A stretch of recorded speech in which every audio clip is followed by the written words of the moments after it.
আমাদের এবারের শ্রীমঙ্গলের জার্নিটা ছিল একটা ট্রেন জার্নি। আর এখন বাজে ভোর 5:36। আর এখন আমরা রওনা দিচ্ছি ট্রেন স্টেশনে যাওয়ার উদ্দেশ্যে।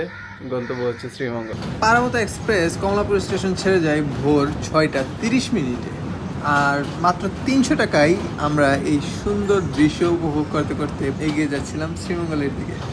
শ্রীমঙ্গলের দিকে ট্রেন যত আগাচ্ছিল আমাদের দৃশ্যগুলো আস্তে আস্তে আরো সুন্দর হতে থাকে। আর বাইরে যখন হঠাৎ করে ঝড় শুরু হলো তখন ট্রেনের ভেতর থেকে তাকিয়ে মনে হচ্ছিল যে এটাই আমার জীবনের সবচেয়ে রোমাঞ্চকর ট্রেন জার্নি।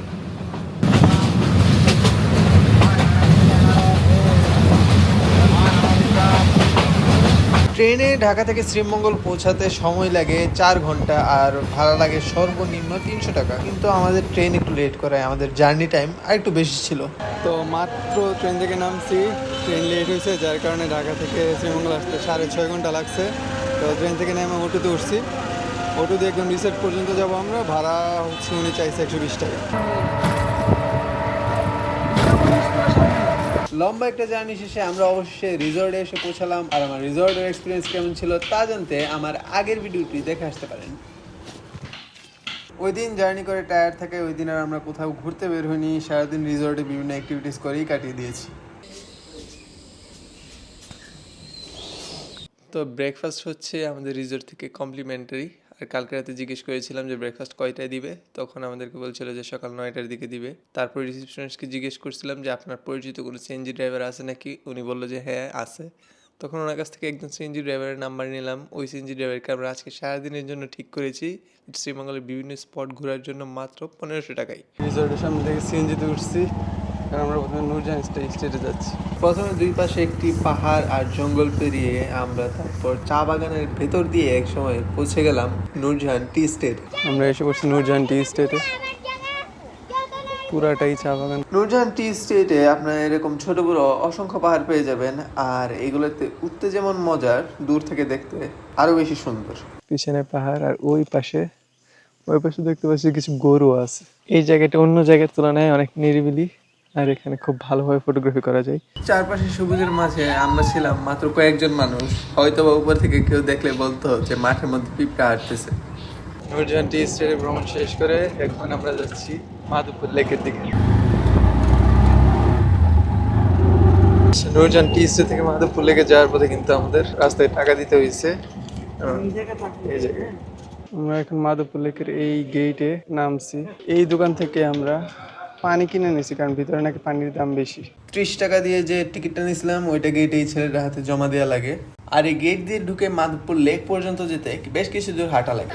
উপরে ওঠার জন্য সিঁড়ি আছে এইদিকে, আবার এইদিকে মাটির রাস্তা দিয়ে ওঠা যায়। তো আমি মাটির রাস্তা দিয়ে উঠতেছি উপরে।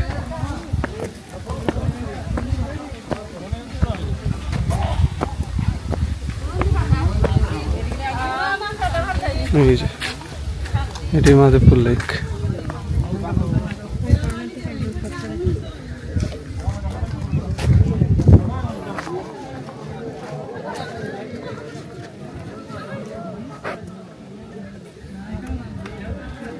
এই মাধবপুর লেকটি কিন্তু কৃত্রিমভাবে তৈরি করা একটি লেক। এটি 1965 সালে চা বাগানের পানির চাহিদা মেটানোর জন্য তৈরি করা হয়েছিল। এখানে আসলে আপনারা নীল পদ্ম, বেগুনি শাপলা সহ আরো অনেক কিছুই দেখতে পাবেন। অনেকক্ষণ পর্যন্ত রোদে ঘোরাঘুরির পরে মাধবপুর লেকে এসে একটু ছায়া পেলাম আর এই বসার জায়গাটা পেলাম। মাধবপুর লেকে ঘোরাঘুরি শেষ। এখন আমরা সিএনজির দিকে যাচ্ছি, সিএনজি বাইরে দাঁড়ানো। রাস্তা দিয়ে বের হওয়ার সময় দেখলাম এক লোক আনারস বিক্রি করতেছে। তো ভেবে দেখলাম টেস্ট করে দেখি আনারসগুলোর স্বাদ কেমন। ছোট আনারস 25 টাকা করে, বড় আনারস 40 টাকা করে।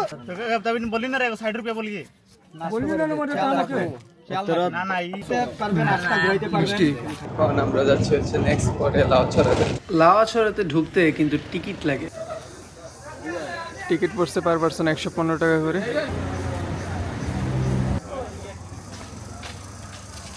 লাউছড়াতে দুই পাশে বিশাল বিশাল গাছ আর মাঝখানে একটা রাস্তা গেছে। এই রাস্তা দিয়ে আমরা হেঁটে হেঁটে সামনে আগাচ্ছি। লাউছড়ার ভেতরে কিন্তু একটা অ্যাক্টিভ রেল লাইন আছে, অর্থাৎ এটা দিয়ে ট্রেন এখনো আসা যাওয়া করে। রেল লাইন পার হয়ে সোজা এই রাস্তা দিয়ে আসলে এদিকে ওয়াশরুম আছে লাউছড়াতে।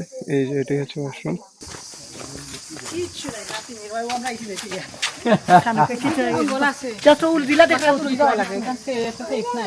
আমরা যখন পাহাড় বেয়ে উপরে উঠতেছিলাম তখন যারা উপর থেকে নিচে নামতেছিল তারা বলতেছিল উপরে কিছুই নেই, লাউ ছাড়াতে কিছুই নাই, শুধু শুধু আসছে। লাউ ছাড়াতে এসে এক্সপেকটেশন অনুযায়ী তেমন কিছু পাইলাম না, শুধু বড় বড় গাছ, একটা রেল লাইন পাইছি, একটা অ্যাক্টিভ রেল লাইন যেটা দিয়ে ট্রেন যায়, একটু আগে জয়ন্তী থেকে ট্রেন মনে হয়ে গেছে, পিছনে ওয়াশরুম আছে, রেল লাইনটা আমার পিছনে। জায়গাটা এমনিতে সুন্দর কিন্তু এটাতে তেমন কিছু নাই। 115 টাকা ফি এখানে কেন সেটা আসলে আমি জানি না। লাউছড়া থেকে বের হয়েছি, আর লাউছড়া উদ্যানের বাইরেই একটা ফুচকা আর ভেলপুরি দোকান আছে। ফুচকা আর ভেলপুরি হচ্ছে 50 টাকা করে প্লেট। তো আমরা একটা ফুচকা একটা ভেলপুরি অর্ডার দিচ্ছি, আমাদেরটা এখন বানাইতেছে। তো আমার একটা নিয়ে আসতেছে, বের রেখে দেন এখানে। ফুচকা আর ভেলপুরির টেস্ট মোটামুটি ভালোই ছিল। লাউছড়া থেকে এখন আমরা সিএনজিতে উঠছি, এখন আমরা নীলকণ্ঠ আর মণিপুরি পাড়ে যাচ্ছি। আমরা এখন মণিপুরি মার্কেটে এসে নামছি। এখানে অনেকগুলো দোকান আছে। মণিপুরি মার্কেটে সোজা হাঁটলে অনেকগুলো দোকান পাওয়া যায়। এই যে রাস্তার দুই পাশে দোকান আছে, বেশিরভাগই শাড়ির দোকান। মণিপুরি পাড়া থেকে কিছু দূর হেঁটে আমরা চলে আসি নীলকণ্ঠতে। আমরা এখন নীলকণ্ঠতে এসে বসছি 7 রঙের চা খাওয়ার জন্য। সামনের যে দোকানটা আছে এই দোকানটাতেই আমি 7 রঙের চায়ের অর্ডার দিয়ে আসছি। ওনারা বলছে যে এখানে 15 মিনিট দেরি হবে চাটা হতে। 7 রঙের 2টা চা নিলাম, 2টা চায়ের দাম পড়ছে 150 টাকা। এই যে এটা আমার 7 রঙের চা।